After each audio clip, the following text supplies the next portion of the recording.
സംസ്ഥാനത്ത് വീണ്ടും Nipah report ചെയ്യുകയാണ്. കോഴിക്കോട് ഫറൂഖ് സ്വദേശിയായ 43-കാരനിൽ നിപ വൈറസ് സ്ഥിരീകരിച്ചു. ഇത് തന്നെ അവസരം. ഇങ്ങനത്തെ പ്രതിസന്ധികൾ ഉണ്ടാകുമ്പോഴാണ് യഥാർത്ഥ നായകന്മാരുണ്ടാവുന്നത്. അവിടെ വളരെ ഗുരുതരമായിട്ടുള്ള വീഴ്ച സംഭവിച്ചിരിക്കുന്നു. ആ വീഴ്ച പ്രതിഫലിക്കുന്നത് പൊതുജനാരോഗ്യ പ്രവർത്തനങ്ങളിലാണ്. ആ പൊതുജനാരോഗ്യ പ്രവർത്തനങ്ങളിൽ വീഴ്ച ഉണ്ടായാൽ അത് ബാധിക്കുന്നത് പൊതുസമൂഹത്തെയാണ്. അറിയാമോ? അറിയില്ല, എന്നാ അറിയണം. ആളുകളെയാണ് ബാധിക്കുന്നത്. രോഗങ്ങൾ വലിയ രീതിയിൽ വർദ്ധിക്കും, പകർച്ചവ്യാധികൾ വലിയ രീതിയിൽ വർദ്ധിക്കും. അതിൽ വലിയ രീതിയിൽ നമ്മുടെ ആശുപത്രികൾ ഫ്ലഡഡ് ആകുന്ന സാഹചര്യം. എന്തൊരു അറിവാണ് കൈരളി ടിവിയിൽ അശ്വമേധം നടത്താൻ ക്ഷണിച്ചതാ, ഞാൻ പോയില്ല, വേറെ പണിയില്ല. ഇത് അടിയന്തരമായിട്ട് ഈ വീഴ്ച പരിഹരിക്കേണ്ടതായിട്ടുണ്ട്. ഗുരുതരമായിട്ടുള്ളൊരു കാര്യമാണ്. ആര് പറയുന്നു? ഞാൻ കേട്ടിട്ടില്ലല്ലോ. അശ്വതി കൊണ്ട് പലരും പറയാറില്ല, അതുകൊണ്ട് ഞാൻ സ്വയം പറയുന്നു.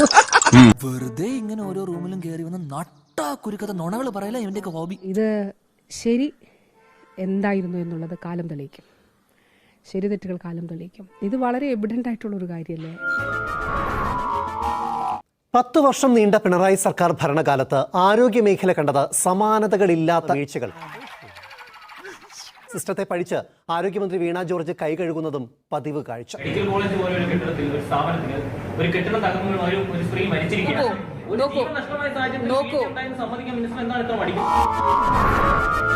ഇത് ശരി എന്തായിരുന്നു എന്നുള്ളത് കാലം തെളിയിക്കും.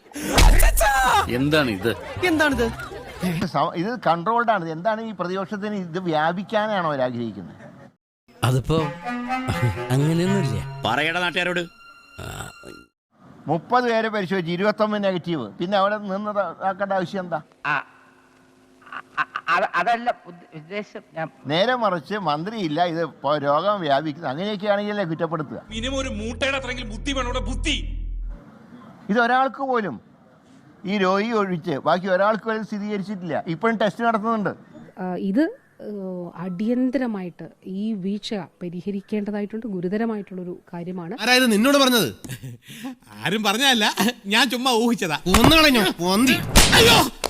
ഊഹിക്കുന്നുടാ പാട്ടി. ഡ്രൈവർ വണ്ടി എടുത്തോളൂ, ദൗത്യം പാലി. അവന് തലക്കകത്തൊരു കോപ്പമില്ല. ഞങ്ങൾ അങ്ങ് ഇറങ്ങട്ടെ. ആയിക്കോട്ടെ, സന്തോഷായി. സബ്സ്ക്രൈബ് ചെയ്തേക്കണേടാ. പൊന്നു മോനെ.